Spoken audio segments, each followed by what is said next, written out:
e dizer que está presente ainda aqui no nosso Congresso o fundador da nossa central, nosso companheiro Luiz Antônio de Medeiros, a quem eu peço uma salva de palmas.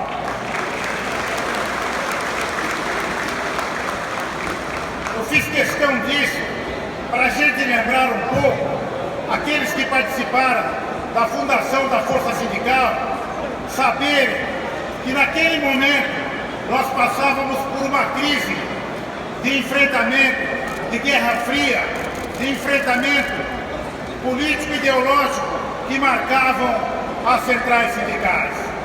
Não foi à toa que naquela época, quando a nossa central foi fundada, a CUT e outras centrais naquele momento era de como gato e rato, era enfrentamento para lá e para cá.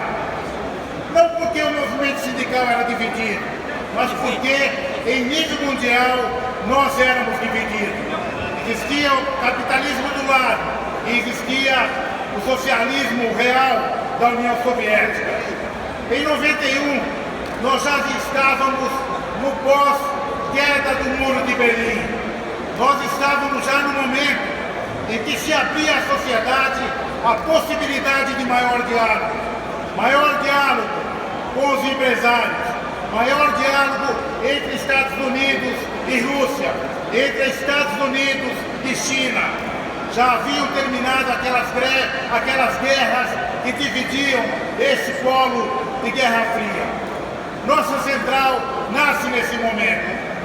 Os sindicalistas naquele momento que fundaram a Força Sindical entenderam que era o momento de abrir a possibilidade de diálogo, de negociação, mas sem esquecer a mobilização, instrumento para qualquer bom acordo, quer seja no local do trabalho ou um acordo com o governo federal. E foi em cima daquilo que a central sindical cresceu. E foi em cima dessas propostas que nossa central se expandiu aos diversos locais do nosso país, regiões, setores, estados e cidades. Este momento pelo qual passamos, o nosso país, é um momento também conturbado em nível mundial. Um momento em que nós estamos no pós-2008, quando houve toda uma crise financeira no mundo que prejudicou diversos setores e diversos países. Nós estamos passando por um momento de mudança global da economia, mudança que se transfere.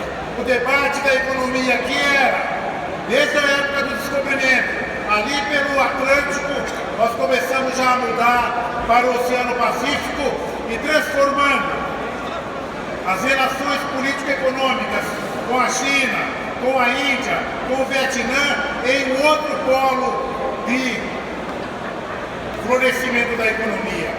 Com isso, nós observamos mudanças drásticas. Aqueles que já visitaram a Europa sabem que hoje o maior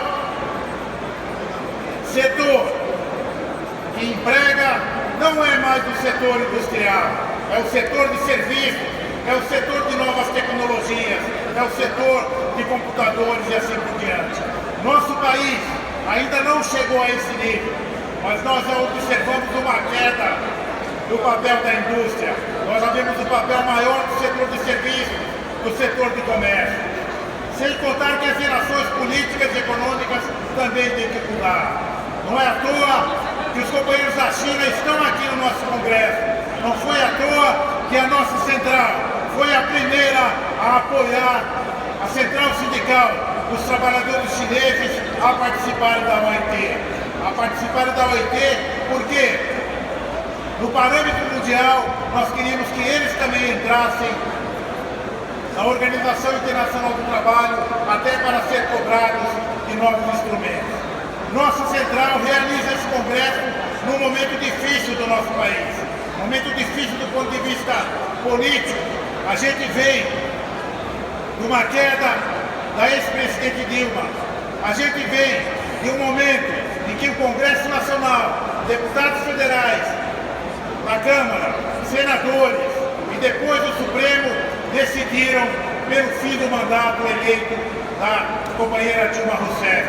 Tomou posse o seu vice, escolhido pelo PT, escolhido pela coligação da época. E o momento pelo qual passamos é um momento em que as questões políticas, as questões econômicas estão sendo decididas pelo governo que aí está já há mais de um ano. Nós sentimos que se é este governo que aí está, é um governo que nós temos que ter oposição sim, oposição em relação ao desemprego, oposição em relação às questões dos juros, à sua política econômica, oposição do ponto de vista político partidário, aqueles que querem pelo fim do seu governo, aqueles que acham que deve ser feito o impeachment, aqueles que acham que deve ser o governo indireto, aqueles que querem um governo direto. Nós estamos às vésperas das nossas eleições em 2018 e o nosso Congresso se dá sobre esse foco político. Do ponto de vista econômico, 15 milhões de desempregados. O nosso Congresso, como bem citou o presidente do meu sindicato, o companheiro Miguel Torres, se dá para tomar decisões unitárias aqui do nosso Congresso, de encaminhamento de um programa, de encaminhamento de uma unidade de ação e, mais do que isso, de unidade com a sociedade, porque os trabalhadores não podem pensar que existe uma solução só para os trabalhadores. É importante ter também discussão com os empresários, é importante ter discussão com o sistema financeiro para que a gente possa pensar um caminho para o nosso país. E o 8º Congresso quer apontar isso, com a participação das mulheres, dos homens aqui presentes, de todo o Brasil. Viva o 8º Congresso da Força Sindical! Viva!